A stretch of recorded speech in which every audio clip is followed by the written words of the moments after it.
So, what is internet marketing and why should you care? Well, internet marketing simply entails promoting your business on the web. Any marketing activity that is carried out online is considered internet marketing, and that includes search engine optimization, otherwise known as SEO, content marketing, social media marketing, PPC advertising, influencer marketing, press releases, email marketing, and more.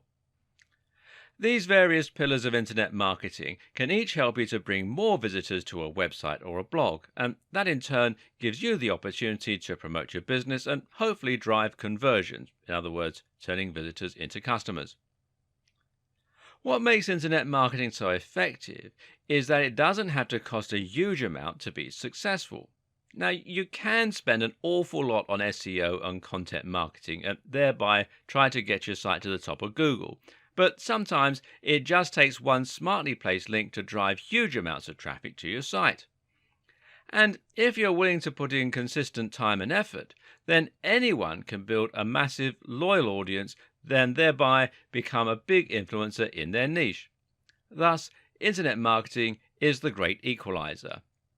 Marketing no longer requires a huge budget. It's now something that you can do just as well as the largest corporations, as long as you're smart with it. Internet marketing has other advantages too. It allows you to actually engage with your audience, for instance. Using social media or running contests means that you're able to interact with the very customers you're trying to obtain and get feedback from them. Then there's the simple fact that the web is capable of reaching such a huge audience, including people from all around the world. If you're selling something with international shipping, then this is by far the best way to reach a global audience. For all these reasons, internet marketing is for everyone.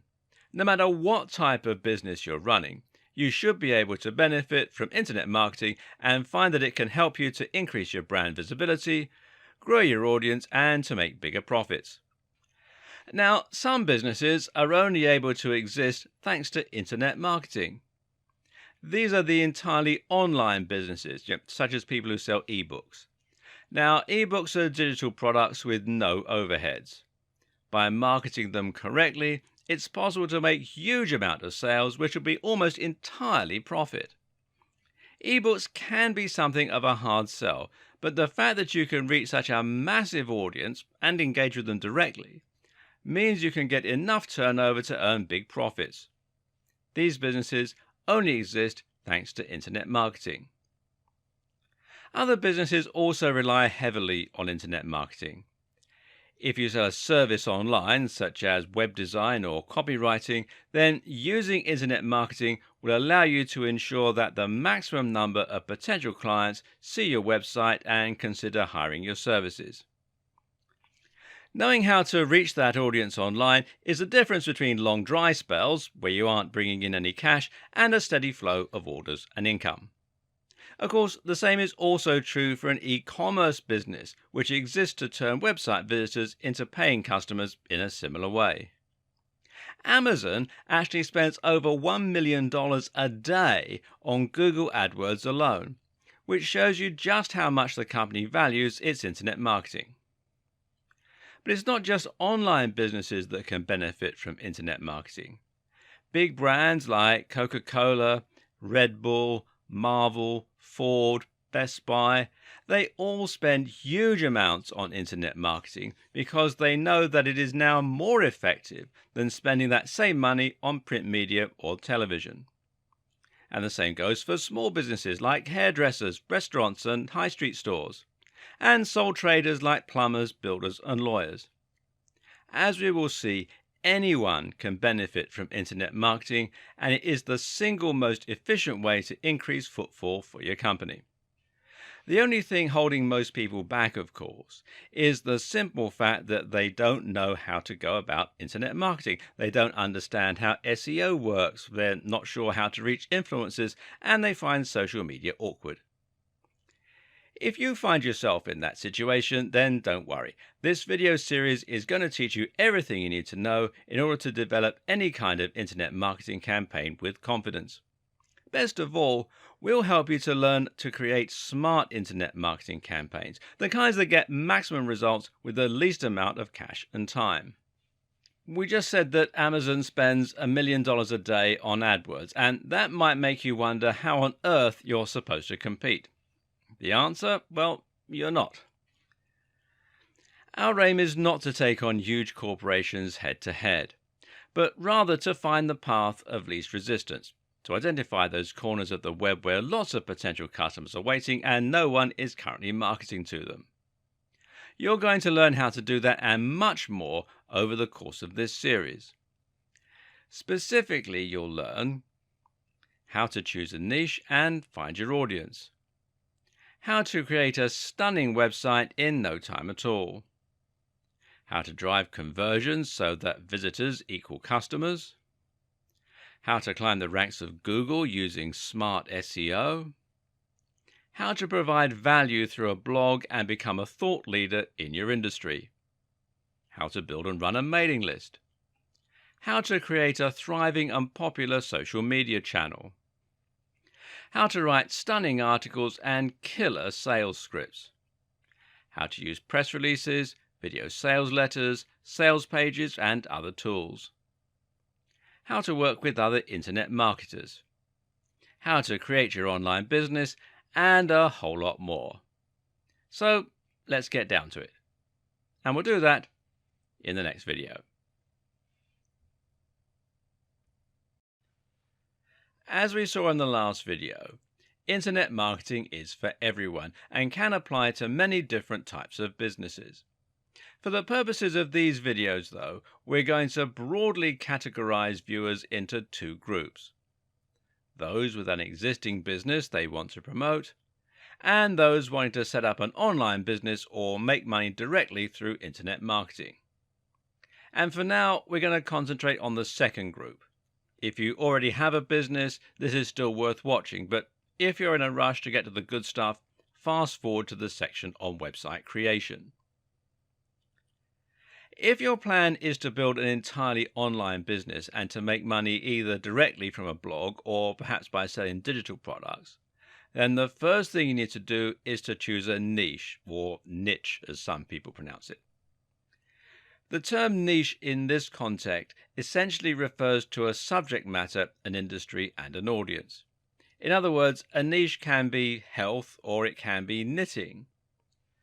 This is what your blog is going to be about. It's what the products you sell should be about, and it will determine precisely who your business is marketed at.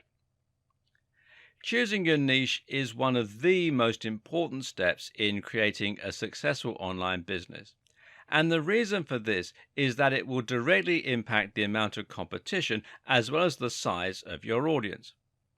So if your subject is health, then you're going to be going up against millions of other websites, and this is going to make your life very difficult indeed. When you write a blog post on how to get abs, it's going to be incredibly difficult to get that to the top of Google, seeing as there are so many other blog posts on getting abs.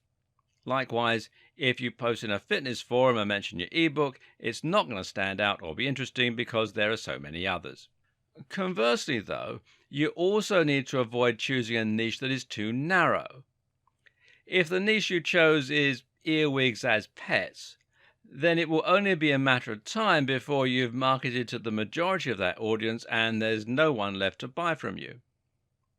Another important consideration when choosing a niche is what you can offer the audience and how much they are likely to spend. When creating a product, it's always useful to think in terms of the value proposition. Now, this basically refers to what your product is offering to the buyer and what gives it its value, which should be much greater than the face value. When you sell an ebook on getting fit, for example, the value proposition comes from the fact that your buyer will hopefully be much fitter after reading your book and applying the knowledge that they learn. So you're not really selling a book at all, but rather a sexy toned body. You're selling confidence, you're selling energy first thing in the morning, and you're selling physical attractiveness to the opposite sex.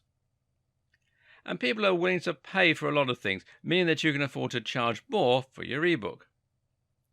On the other hand, if you have a book on cats, then you can only charge people for learning a bit more about their pets, which isn't something people are willing to pay as much for. It's also important to have a very clear target audience in mind. Draw up a buyer persona and think about the exact kind of person who will be interested in your product. Do they have enough disposable income? And do you know where you can reach them in order to market your product? If all that sounds a bit confusing, then the best way to pick a niche is often to find a very big and popular niche with a strong value proposition. And we're talking things like fitness, finance, business, dating, and so on. And then to narrow down to find a specific section within that niche. So, for example, you might have fitness for the over 50s, fitness for nerds, and as a sidebar, nerdfitness.com is a highly popular website. You could have fitness for X condition, whatever you want to put in, fitness for martial artists, online businesses for students, making money online for stay-at-home mums. The list just goes on.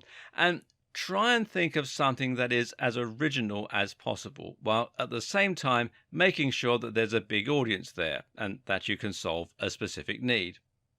At the same time, though, try and choose a niche that you genuinely have an interest in and some knowledge about. And this will help you to write better blog posts, and it will ensure that you don't get bored of your business over time.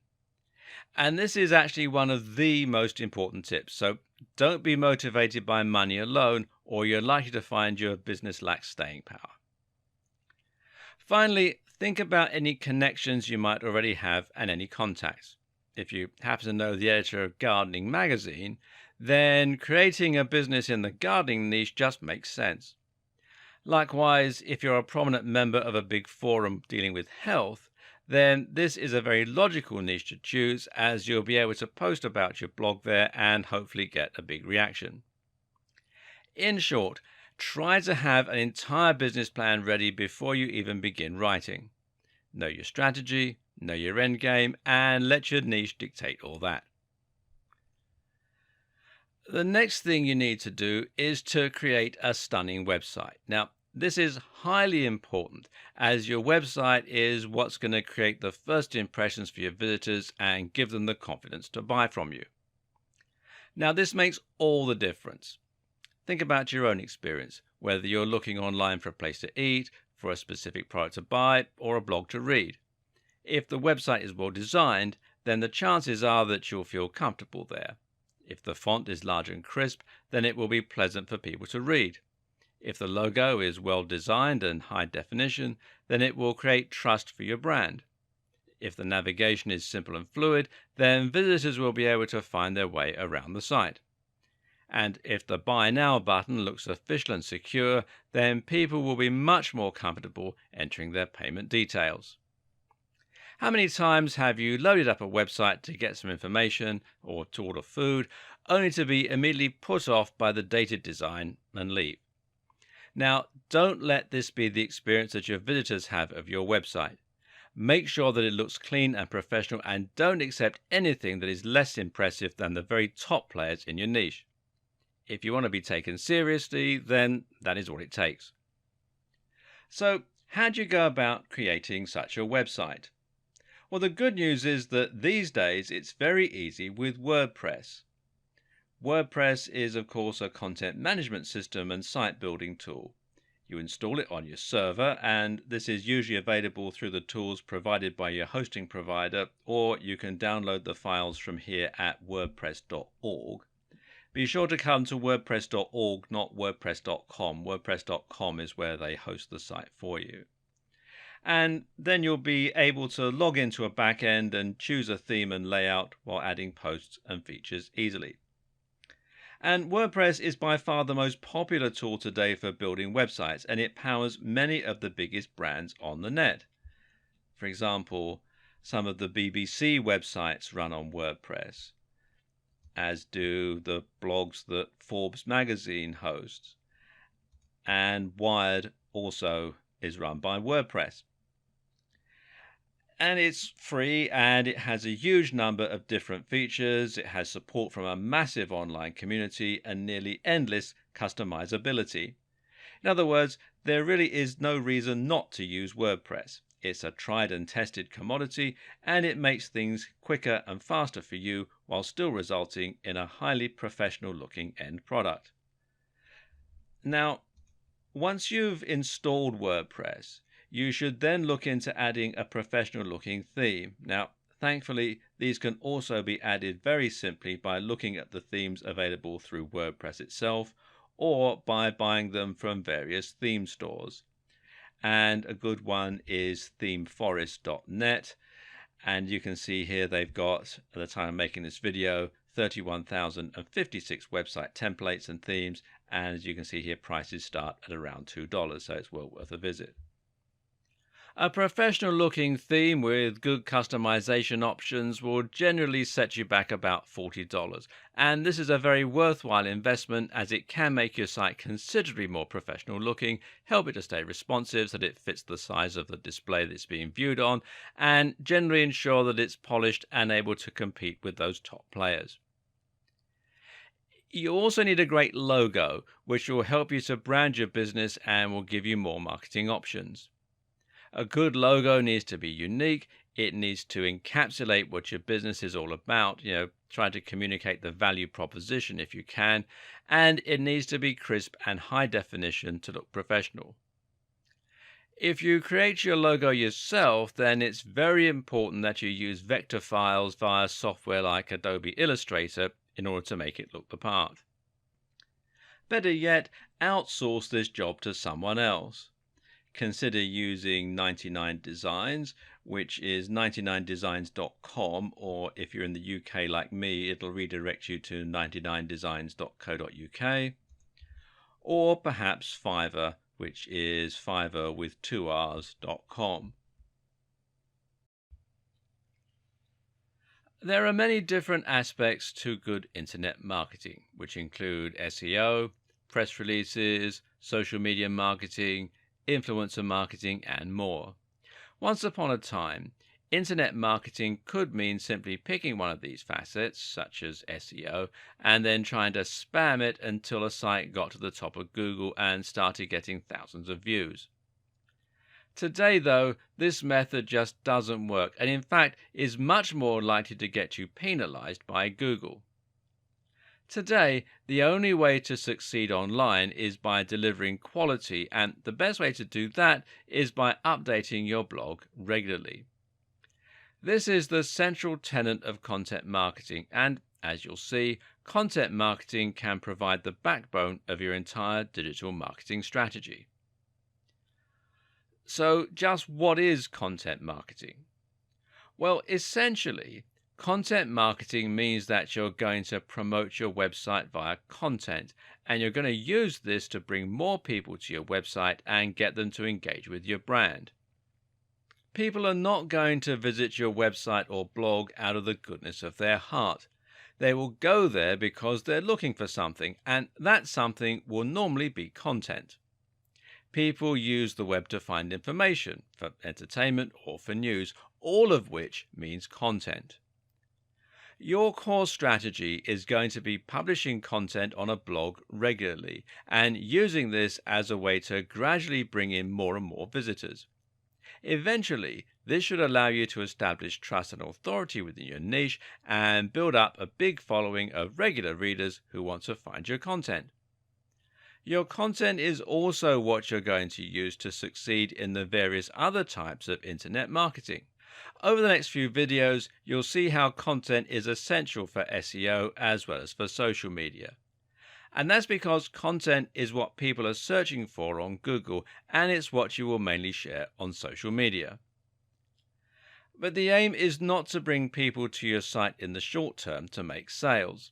Rather, your aim is to get people to subscribe to your site, to bookmark it, and to read it regularly. The way this works is simple. First, a visitor finds your site on Google or via a social media post. The article looks and sounds interesting. They read it and hopefully they have a good experience. But that's not going to lead to a sale, and it's not going to lead to a subscriber in most cases. Rather, they will just make a mental note that your site was reliable and interesting, and so if they see a post from you again on their travels, they will be more likely to read it next time. It's important that your branding and web design is strong, and this will ensure that they recognize the fact that they're returning to a website that they've already been to once before. Eventually, you'll get to the point where they have a question and they decide to turn to you for advice. They know you're reliable. They know they enjoy the way that you write, and so it makes sense that they'll seek you out when they want to know something. At this point, you have their trust, and it will be much easier for you to persuade them to make a purchase or to read your site regularly. Eventually, they'll become regular subscribers and they'll start actively looking into whatever you're posting next. This will mean you have a captive audience, and the next time you want to sell a product, you'll be able to. And no, this strategy is not just for online businesses or ebooks. This strategy can likewise work for a high street store or a hairdressing company. It's all about getting more people to read your content regularly so that you have built that audience and that trust. Of course, some internet marketing strategies might rely less on content marketing than others, but this is an activity that every business should be engaged in. And it all revolves around providing value for free. That may sound great, but the next question is, how are you going to go about doing this? How do you go about adding content to your site that is so exciting that people will want to read your site on a daily basis, especially if you aren't a writer naturally? Well, the first thing is to understand the type of content that gets read and the type of content that gets shared. And a clue here lies in a term that is generally looked down upon by the community: clickbait. Clickbait is content designed to get people to click, and very often it provides little to no value. You'll probably have seen this type of content on Facebook, and these are posts with titles like "You'll never believe what happens next" or "Top 10 X, number 7 will shock you." These titles get people to click by leveraging the power of curiosity. The titles are purposefully vague while also being emotionally charged, by telling you that you'll be shocked or outraged in some way. To look at, the articles appear to offer something completely new, unexpected, and shocking. Unfortunately, when we click on the links, very often we're met with something rather disappointing, and the reality fails to live up to the hype. Now, I'm not about to tell you to write clickbait content. But what I am going to do is to tell you to write content that is similarly shocking and interesting. What you must absolutely avoid are titles like 10 Great Ab Exercises or SEO for Beginners. These titles are contrived. We've all heard similar things countless times before, and they just fail to stand out or to look exciting. Your aim is to write something as intriguing and as shocking as a clickbait title, but then to actually deliver on the promise by making sure that the reality is every bit as impressive as what you were promising in the title. So instead of 10 great ab exercises, how about what happens if you do 100 sit-ups every night? Or anatomy of your abs, the ab muscles you didn't know you had and how to train them. Instead of SEO for beginners, how about the psychological impact of making $$ online, or how I make $200 a day from a site I built last year? These titles are inherently more interesting because they're different, because they have a human element, and because they promise real value. If you use those kinds of titles, you'll get clicks, especially if you post them to the right forums. And if you deliver great value within your content, people will eventually start seeking you out for more unique and exciting stories. Oh, and stories is a very key word here. People love stories. Giving any post a narrative structure, in other words, structuring like a story, and talking about real people who've been affected by your advice is one of the best ways to ensure that people will want to read your content. Some other tips? Space out your content well and avoid large chunks of text. Use lots of highly descriptive headings that will inform your readers as to what each chapter is about. Use a nice big font. Decorate your content with attractive images. Write in a manner that is concise, entertaining, and easy to read. And provide lots of links to other resources within your content. From there, it's simply a matter of posting consistently, and I mean at least once a week, ideally more, and keeping the quality high. The length of each post doesn't matter as much, but occasionally posting long form posts, that I mean 800 words plus, will stand you in good stead with Google and help you to provide even more content to your visitors. But what if you don't know how to write? What if English isn't your first language? In that case, you need to consider hiring a writer. There are lots of writers online and they charge anywhere from $1 per 100 words to $10 per 100 words. You don't need to spend that much, but it's highly recommended that you avoid the very cheapest writers. Anything under $1.50 is risky, and that you pay for better quality content. This is an important investment as you won't be able to build trust and find regular readers if your content is written in pidgin English. One concern here is that you might not know how to check if the content is good, seeing as you won't be able to read it in the native language. The solution here is to find someone who can tell the difference and to get them to check it for you.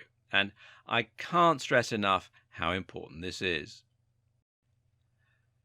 The key to effective social media marketing is the exact same as the key to effective content marketing: providing value.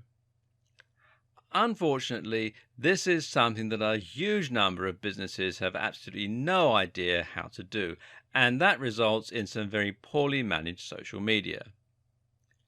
Take a look at the social media pages of your typical local B2B companies, and you'll find that they tend to post some rather uninspiring and vapid statuses and posts. You'll see things like, "Find out why our content management solution is the best in the business," and "Order our EPOS system today and start serving your customers better." Well, this is nothing but blatant self-promotion and not even interesting self-promotion. Ask yourself, why would anyone be interested in following that? What are they gaining by reading your posts? One of the single most important questions to ask when looking at your social media or your content is, would you read it? If not, then you need to do something to make it more interesting. This means your social media now needs to provide some kind of purpose for the viewer. It should be interesting, it should be entertaining, and it should be useful, or it should be inspiring. Inspiring social media can work particularly well. Take a look at Instagram and you'll find lots of accounts filled with people wearing stunning clothes, posing to show off their rippling muscles, or even just showing off their wealthy lifestyle. Then there are the travel accounts with lots of pictures of beautiful mountain ranges and sunsets. Why do these work? Well, because people see those channels and feel inspired. They live vicariously through them and enjoy daydreaming about having a life like that. They know that if they follow that account, they'll be shown many more similarly inspiring posts, and they continue to live the dream. And guess what? When you then promote a piece of clothing or an ebook on how to get fit, they listen. Examples of popular Facebook pages are things like IFL Science, which posts links to articles with some really eye-catching titles and gets tons of likes and tons of shares as a result. The best Twitter accounts are ones run by personal brands that let fans feel as though they are really getting to know them, with insights into their daily routines, with jokes, or with insider tips. Want to make a splash on Pinterest? Then how about creating a board to show off life hacks, or to demonstrate great outfit choices, or workout inspiration? The aim again is to provide real value, and the way to know if you're doing this well is to ask yourself, would people be disappointed if you stopped posting to your account? Not just your blog, but your social media channels. Your social media needs to be able to stand on its own 2 feet and be something people enjoy in its own right. That's how you gain followers and shares, and it's how you get people to visit your site and buy your products. Once again, from there the key is to post regularly and to be consistently on topic. Don't create a blog on fitness, but continuously post on social media about your love of gardening, or people will get tired and leave. How frequently should this be? Well, ideally, the more frequently you post, the better. Several times a day is generally recommended, especially since the likes of Facebook will only show each post to a small percentage of your followers. Now let's look at some more tips for getting your social media right. One thing you might be wondering is how you can provide this kind of entertaining, engaging value when you run a website about life insurance. What could you possibly do on Instagram or Pinterest that would be appropriate? Well, the answer is not to think about the service directly, but rather about the value proposition and the audience. Your aim is to post things that will be interesting to the same demographic and will be relevant, but this doesn't have to mean you only ever post directly about life insurance. One example of this might be to make an Instagram account about all the ways to spend time with your family and take care of them as a mum and dad. This has a very broad appeal, but it's also directly relevant to life insurance because, after all, life insurance is all about looking after your family once you're gone.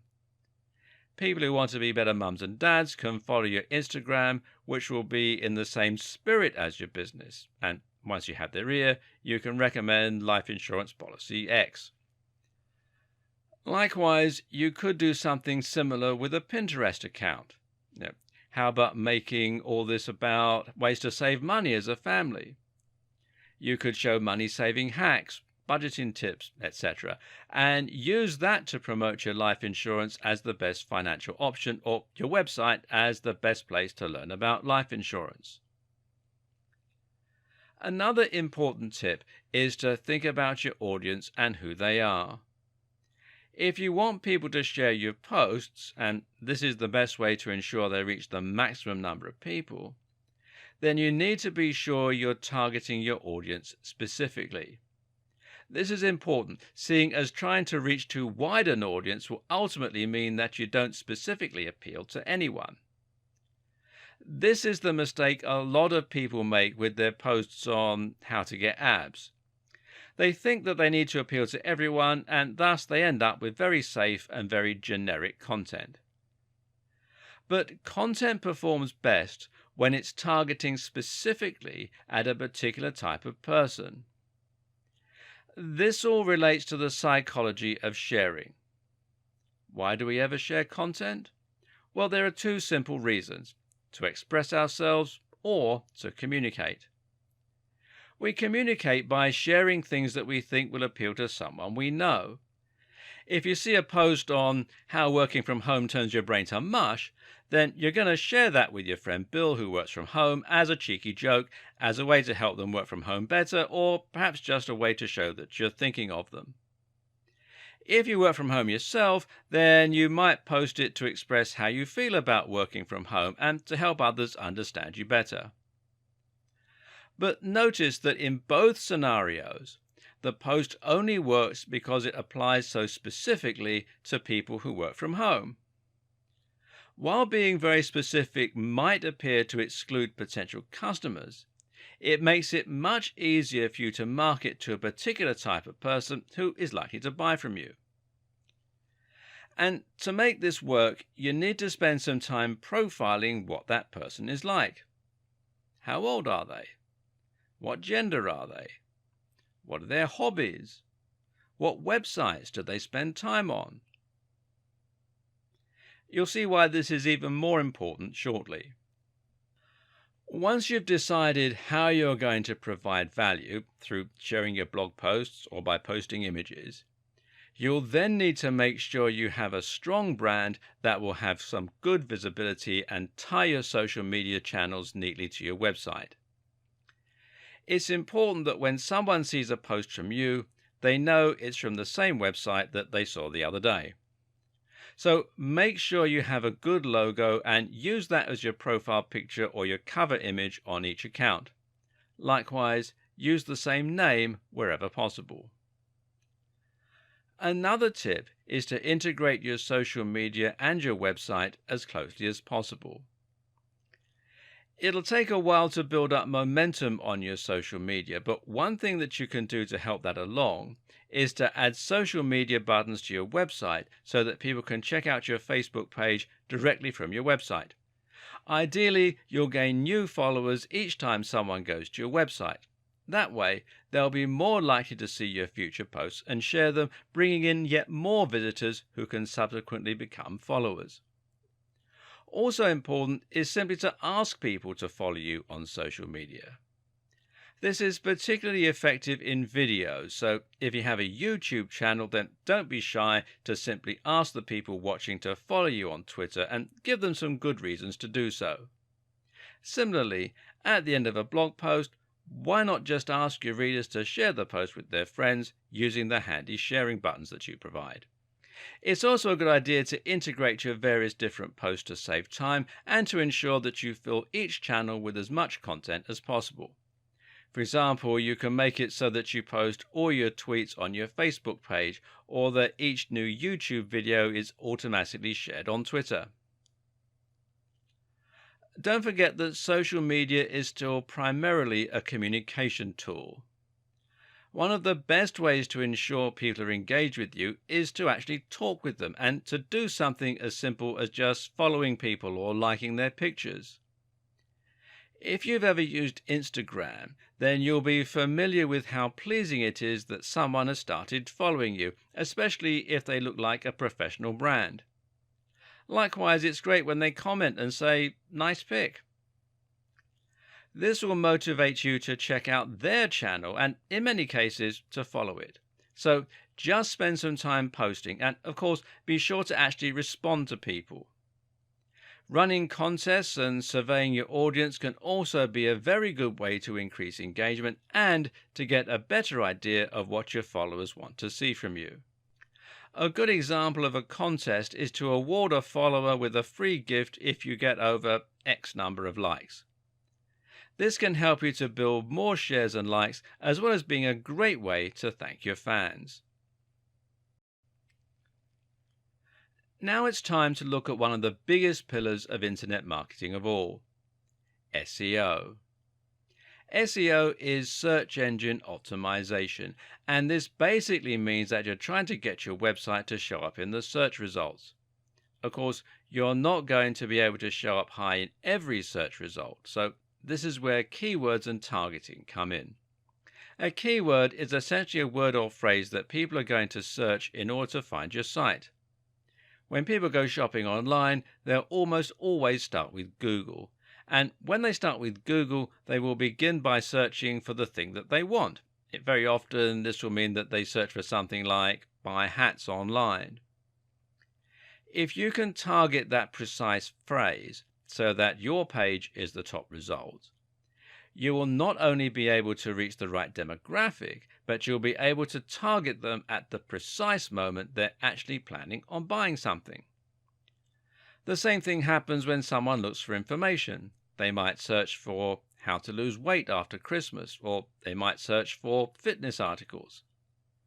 Again, you can bring more people to your site and that way hopefully create more loyal followers simply by making sure your pages come up as top results for those terms. So SEO has the huge advantage of being highly targeted and allowing you to reach anyone rather than just people who are your followers or who are part of the same network as your followers. The only problem is that SEO is also arguably more complicated than the other forms of marketing we've looked at so far. It's never guaranteed. That is to say, you can spend years doing SEO or pay the very biggest SEO service in the world and still not see any improvements. Let's take a look at why that is and how to give yourself the best chance of success. In order to get to the top of Google, The aim is to try and understand how Google works, how Google decides which sites are worthwhile, and how you can manipulate those factors in order to move your site to the top. Google works using spiders or robots. These are small programs that search the web by following from one link to the next. Each time they find a new website, they add it to a giant index and will assess the subject matter and the quality of the site by looking at who is linking to the page, how the page is laid out, and what the subject of the content appears to be. If we knew precisely how Google's algorithm worked, then we could get to the top of the search results with guaranteed certainty. As we don't know this though, all we can do is make educated guesses and hope that these get us to the top of Google. When Google first became the dominant search engine, the algorithm was fairly straightforward and was generally quite well understood by marketers. Back then we knew that Google found sites by following links on sites already in the index. Google thought of a link as testimony. The more people link into your site, the better your site must be. Google attempted to match search terms with the content on your pages. If you repeated the same phrase often enough, you stood a better chance of ranking for that term. Back then, it was easy enough to manipulate Google into doing your bidding. All you had to do was to create a website with lots and lots of content, repeat the same keywords over and over again, and get lots of other sites to link to you. It was literally a matter of whoever worked the fastest could get to the top of Google the quickest. Unfortunately, though, this also led to some very bad practices. People would stuff keywords into their text, repeating the same few phrases over and over again. People would pay for links. People would steal content and spin it, swap words for synonyms, and generally Google's results started to become dominated by spam. So Google clamped down and introduced some smarter rules and algorithms. These updates to its system were known as Penguin and Panda and really shook up the internet marketing community. Now Google is much smarter when it comes to looking for content and now values quality over quantity to a large degree. A few examples of the changes. First off, Google will now penalize websites for keyword stuffing. A density of 1 to 2% is generally recommended. Google now prefers long-form content and will reward it. Google will penalize sites that associate with spam sites. Low-quality links are worthless. Links from established authorities mean much more. A single link from Harvard is worth 1 million links from spam sites. Google now understands synonyms and related terms and will look for you to have written around a subject. Google penalizes links that are from sites that aren't related to yours. Google clamps down hard on paid links. Google clamps down hard on stolen or reworked content. Google can now monitor how long people spend on a website or page. If your visitors are only staying for a second before leaving, Google will take this to mean that your site doesn't offer any real value and you will be penalized. This sudden change resulted in a lot of sites being removed from Google altogether, which badly hurt many businesses. As you can imagine, this caused quite a lot of outcry. But what's important to remember is that website owners are not the customers Google is catering to. Google is catering to users who want to use Google in order to find high-quality content. Thus, Google's main and only objective is to ensure that the content it shares is relevant and interesting to the people searching for it. So, what's the best way to handle good SEO? Simple. Make sure you are providing great, relevant content. When you do this, you are aligning yourself with Google's goals. Therefore, every change Google makes will ultimately help more people to find your site. Meanwhile, the sites that try to spam Google or trick it will only be damaged each time that Google has an update. So, with all that said, how do you go about carrying out SEO for your site in this day and age? We'll cover that in part 2. With what we covered in the last video, you may be wondering whether it really is possible to get your site ranked now. How do you go about carrying out SEO for your site in this day and age? Well, let's take a look at some modern SEO practices. The first thing to do is to fill your site with as much relevant content as possible. Notice how SEO and content marketing naturally go hand in hand already? Again, this content should be long form, at least occasionally, and should contain links to other sites. Again, the same things that make your content high quality for your readers are the things that Google wants to see. Do some keyword research to find what people are searching for and what you should try to target to get the ideal traffic to your site. You can find the volume of people searching for specific terms by using Google's keyword planner. Come here to adwords.google.com/keyword planner and then sign in using your Google ID. It's all very straightforward. Try to make sure that the terms you search for aren't too competitive, however. Otherwise, you can end up going against too many other sites and giving yourself an impossible task. As mentioned earlier, Google just doesn't like you to keep repeating the same key phrase over and over. Instead, the objective is to lace it into the content a few times as naturally as possible, while also including synonyms and related terminology. This should happen naturally and it should never distract the reader. From here, you can go about building links from high-quality, relevant sites. These are certain sites that Google already trusts, and you can spot these by looking at which ones are already at the top of Google and which ones are featured in Google News. Google also likes big recognized brands, and it likes .edu and .org domains. While it might be hard to get links from those sites, you can think of this a bit like degrees of separation. In other words, if you can't get a link from Harvard University, look for a site that does have a link from Harvard and see if you can't get a link from them. One of the best strategies you can use to build links is something called guest posting. Here, you're essentially going to contact big blogs and offer to write content for them for free. This content needs to be relevant and high quality, so they will be tempted to go ahead and publish it.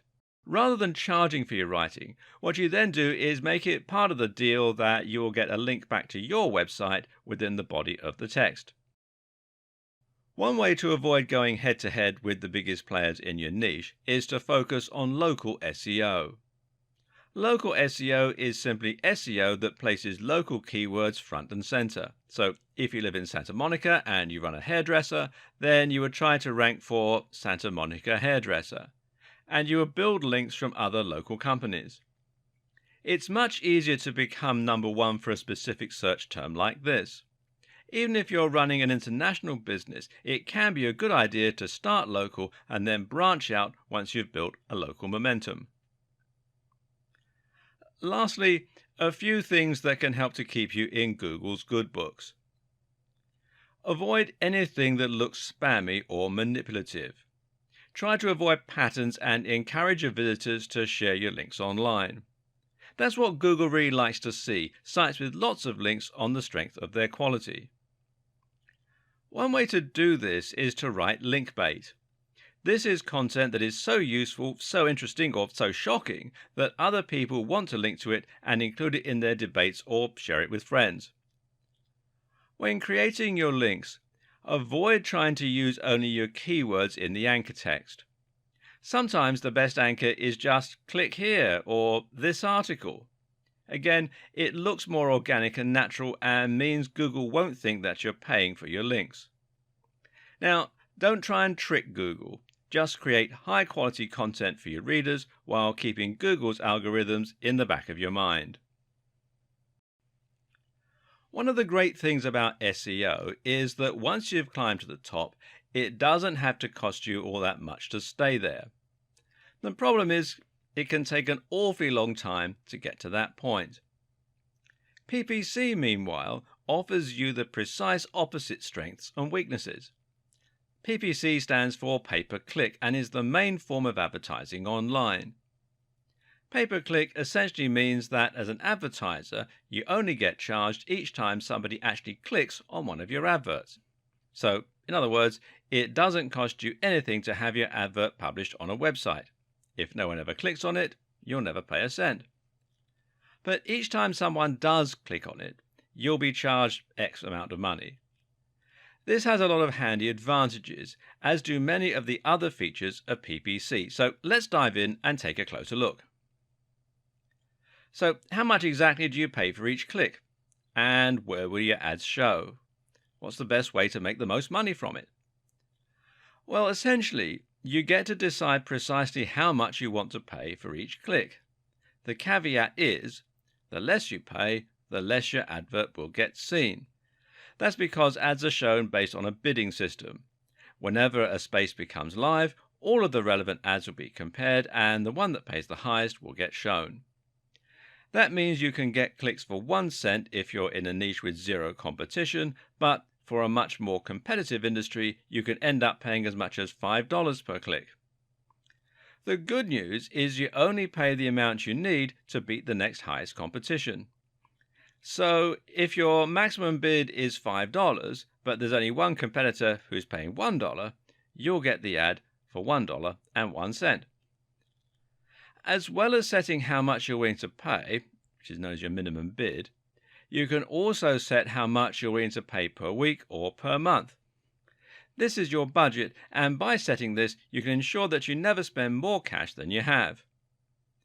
The great thing about this system is it means you can actually guarantee ROI for your business. You do this by calculating how much it's going to cost you to bring each new visitor to your site, which will be equal to your CPC, or cost per click.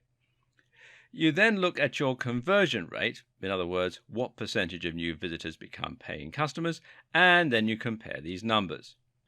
So if 1 in every 100 visitors buys something from you, in other words, a 1% conversion rate, and your product earns you $50 per sale, that means each visitor is worth $50 divided by 100, or 50 cents. As long as you're paying less than that per click, you should earn profit from the campaign. This also means you'll need a daily budget of a certain amount in order to see daily returns. There is another great benefit to PPC advertising too. It allows you to target specific types of visitors very precisely. Targeting means ensuring only people you really want to see your ads will see them, and that can prevent you from wasting money advertising to people who won't be interested in buying from you. If you're selling skateboards to skaters, you should find your conversion rate goes up significantly versus trying to sell pens to skaters. So, how does all this work? Well, there are two main PPC programs out there at the moment. These are Facebook ads and Google AdWords. There are some others, but they aren't so big. Google AdWords show ads on search terms, and in that way it works just like SEO. Your aim here is to make sure that you're paying for your ads to show up on search terms with enough viewers and that are targeted to your precise audience. You can do this using local search terms again, or you can do it by using search terms that specifically relate to your niche. And you can see the ads are here at the top where it says ad. Quite often they'll also have them down here on the right hand side in a search result as well. Now, Facebook ads, on the other hand, gives you even more targeting options. With Facebook ads, your adverts will show on users' Facebook pages on the right or in their home feeds. You can then ensure that people only see the ads if they are the right age and sex, or if they have the right hobbies and interests, or have the right income, and if they're in the right location.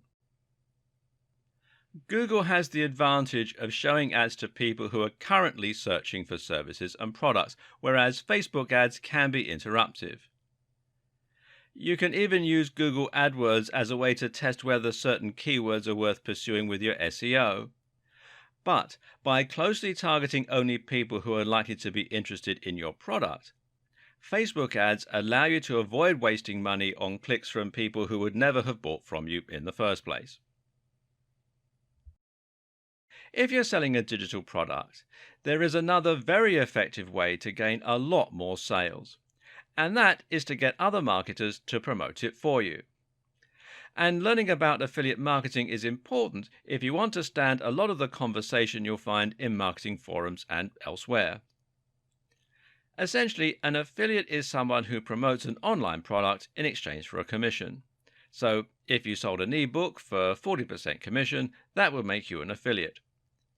To do this, you simply use a URL that is unique to you, and then when someone clicks on that link, they will be redirected via a page that will have a cookie on their computer, and they will be identified as having been sent by you. The great thing about getting affiliates to help you promote a product is you're essentially building an army of salespeople, all of whom will be able to help you get more sales for your product. If you can sell 30 ebooks a month yourself, imagine how many ebooks you'll sell when you have 1,000 affiliates. The key to getting lots of affiliates is not to be greedy. Create a great product you know will sell well and that affiliates will believe in too, and then be willing to give away a good proportion of your profits, over 50% ideally. You can then look for affiliates by listing your product on affiliate networks like JVZoo, which is jvzoo.com, ClickBank, which is clickbank.com, or CJ Affiliate by Conversant. This used to be called Commission Junction, and you can find them at cj.com. Making money as an affiliate is also a very important strategy for internet marketers. Internet marketers make money by promoting the products of other creators. This allows them to make big money without having to invest lots of time or effort into creating their own products. What's more is that by selecting an existing product rather than making one from scratch, you can remove the risk element by focusing on a product that is already selling very well. Affiliate marketing is a great way to monetize a website and to build a business with zero upfront investment. Whether you are an affiliate or a product creator, you're going to find there are a few different materials and terms which come up regularly and that you'll end up using to build your campaign. These materials and terms include sales funnel. Now, a sales funnel is a selection of free blog posts or articles, perhaps a mailing list, maybe a free report, followed up by a paid report and increasingly high ticket, in other words, expensive items.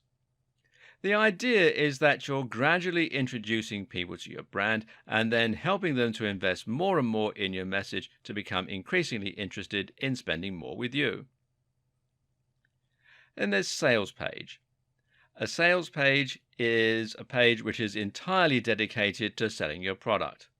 That means there will be no external links, no distracting content or images, just one sales script designed to promote the product and make it sound highly desirable. This will be interspersed with buy now buttons and will use persuasive writing. Then there's free report. And a free report is a small excerpt or example of your sales funnel. There's VSL, and VSL is a video sales letter. This is a spoken script that works like sales copy to engage the visitor and get them to buy. And finally, there are squeeze page and email swipes. Now, email swipes are ready-made marketing messages. We'll look a little more at how a squeeze page and mailing list work together in a moment. As a marketer, you can either create these materials yourself, get them free when you sign up as an affiliate, or use other strategies to promote the products. Either way, though, understanding these terms is going to come in very handy when you're learning about internet marketing. It's worth understanding this concept as, like I said, it comes up a lot in forums and online communities. In fact, for many people, internet marketing and affiliate marketing are somewhat inseparable. You'll find this when you check out sites like Black Hat World, which is blackhatworld.com, and the Warrior Forum, which is warriorforum.com. These are forums where internet marketers can discuss ideas and tips with one another, as well as finding opportunities, business partners, clients, and services. The Warrior Forum even has its own affiliate network. Spending some time on these forums is a very good way to get acquainted with the world of internet marketing and all it entails. You'll also find a ton of good advice, as well as being able to hire writers, SEO companies, web designers, and other professionals to help you get your campaign up and running. Here, you will often find lots of people selling link building services, but you should be wary of these as the links are often low quality. Spend some time here though, learn the ropes, and find out what it really means to be an internet marketer. There are many, many more aspects to internet marketing, and we only really have just scratched the surface. That said, you should now know all of the basics and have a deeper understanding than most people regarding what is actually likely to work versus what ultimately amounts to spam. Before we go, though, there are just a few more concepts you need to familiarize yourself with. If someone lands on your site for the first time and you try to sell them a copy of your ebook or a service, you should expect to find that this is more likely than anything to just drive them away. Think of it a little bit like asking for someone's number before they've even had a chance to get to know you. Much more successful is to spend some time establishing trust and familiarity, but you do need to ensure that they come back in order to do that. And this is where a mailing list comes in. It gives you a way to contact your visitors directly, and more importantly, it represents permission to message them. Your objective then is to ensure your members actually keep reading your mailing list rather than ignoring your messages. In order to do that, you need to ensure that you are, you guessed it, providing value. Emails can be lessons, they can be exclusive updates, or they can be full articles. Just make sure that they are providing value. In order to start collecting emails and sending them out, you'll need a tool called an autoresponder.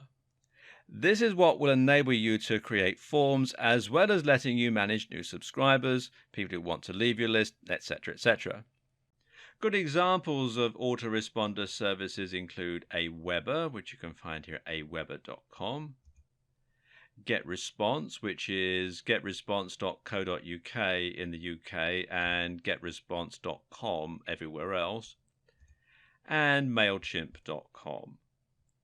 Don't ignore this aspect of your marketing. Many gurus suggest that this is the most effective tool in your arsenal. Press releases are short documents you send out to big bloggers and websites. The idea is to make your website or your product sound like news so that they will consider writing about it. The mistake a lot of marketers make is to think they can just promote their product, and that the news outlet is going to be happy to write about it and essentially provide them with free exposure. Now, this is not how it works. Like you, magazines and websites are predominantly interested in providing value to their readers, so they'll only tell you a story if it's genuinely interesting or exciting. So ask yourself, how can you make your brand something people will be interested in reading about? A publicity stunt is one answer. Doing something completely unique is another. Rather than targeting big blogs, though, why not consider targeting the smaller influencers? These are individual bloggers, YouTubers, social media stars and the like who have thousands or even millions of followers. If you can convince them to give you a shout out, you can sponsor them to do this, give them something for free or exchange favors, then that can give you instant access to a gigantic audience and potentially transform your business overnight. Finally, no matter what strategies you're using in your internet marketing campaign, it is absolutely essential that you are regularly checking your stats and analytics to ensure that you're actually making progress. Look at how many visitors you're getting daily, Look at which activities are bringing you the most customers and use this information to hone and improve your campaign over time. There are several different tools that you can use to do all this, but by far the most popular and capable is Google Analytics. If you're serious about internet marketing, then the two of you need to get acquainted. This video series has thrown a lot of information at you all at once, and there's still more to learn. Unfortunately, that's the nature of the beast. Internet marketing is a huge subject, and you will never have learned everything. Moreover, it's also a subject that is continually changing and evolving, so you'll never know absolutely everything that there is to know.